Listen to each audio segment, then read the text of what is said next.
section. So 5 tips for creating a culinary tourism story. The first, connect with local food bloggers and editors. I want to talk about the first 2 points at the same time because they immediately relate with each other. So the first and second, connect with tourism boards to showcase unique experiences and destination. As a writer, you need to think about the fact of how a tourism board is funded. If you've done several press trips or if you've done food press trips before, tourism boards do an excellent job, but they're membership based. And so I think it's important as a writer to do always do your homework. I always reach out to and research top food editors in that city, as well as top food bloggers, so that I can ask their actual opinions about what is, because they're more in touch with the heartbeat of the city that they live in or the destination, and they can say, this restaurant opened a week ago, and you have to go, and that tourism board may not know about it yet. So while tourism boards do an excellent job at preparing you for your press trip, it's, the onus is on you to make sure that you're asking locals who can, and often they're the people that say, I want to eat with you at that restaurant, and you make a friend halfway around the world depending on where you're going, which is excellent. Researching local food habits, cultural customs, and religion. I think this is really important, depending on where you're going, obviously, but even every city has little customs that you can become accustomed to. Extremes are going to places like the Middle East, or going to India, or learning, which hand do I use to eat with, and all of those kind of little things are things that I think add value to your travel story relating to food, trying to connect the unique culture there and preparing the reader for certain things that they can know about when they're eating that are appropriate and so you don't offend your host.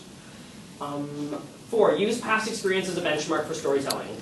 So I think if you want to gain credibility in the food space, especially as a culinary tourism expert, what I've tried to do is I didn't know that I was going to do this at the time, but I was passionate about food, so I got a 4-year degree in the area. And then as I developed throughout my 4-year degree, I decided I wanted to specialize in culinary tourism. When I graduated university, I was ready to do some traveling, and I traveled around the world for 3 years. So for me, I've been to around 60 countries now, and when I do writing, even when I'm local in Toronto, if I'm doing a restaurant review at a Thai restaurant, I am always linked to when I was in Chiang Mai or when I went to this culinary school in Bangkok.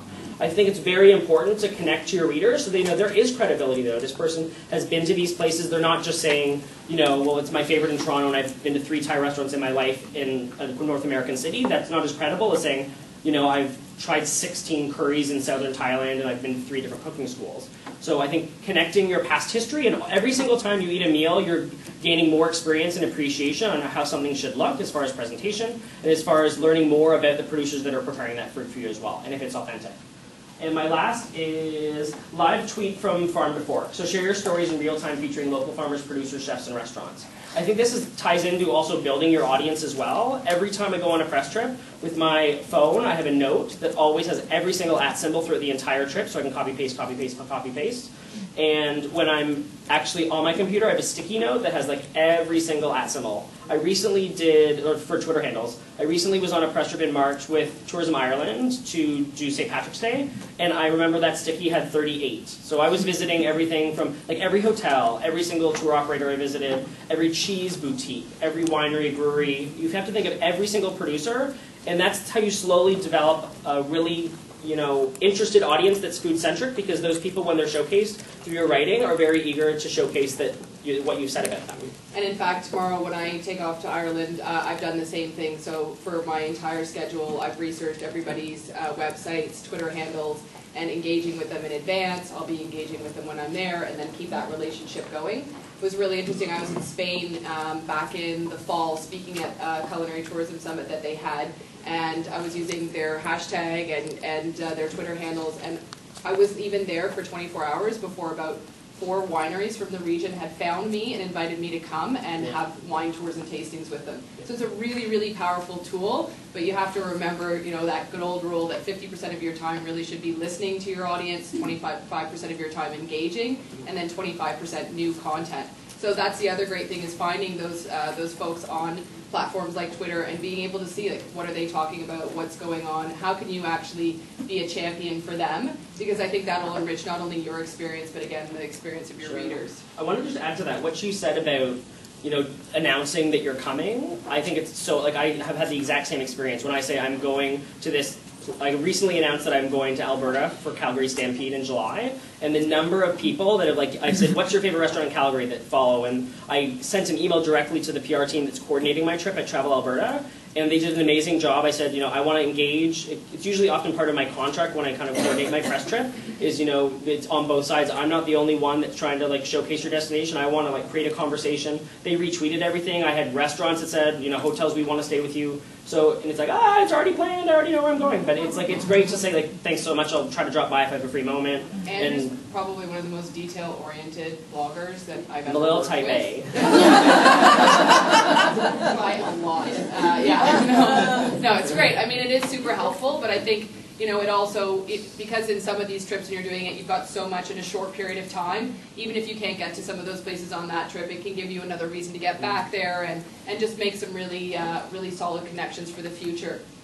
So these are some of the tips that I have for working with a destination marketing organization is when you go to pitch them, really understand who your audience is, because they're going to want to know, okay, great, well, if we're going to host you, we need to know what is your area of expertise, what is your audience interested in, how often do you post, etc.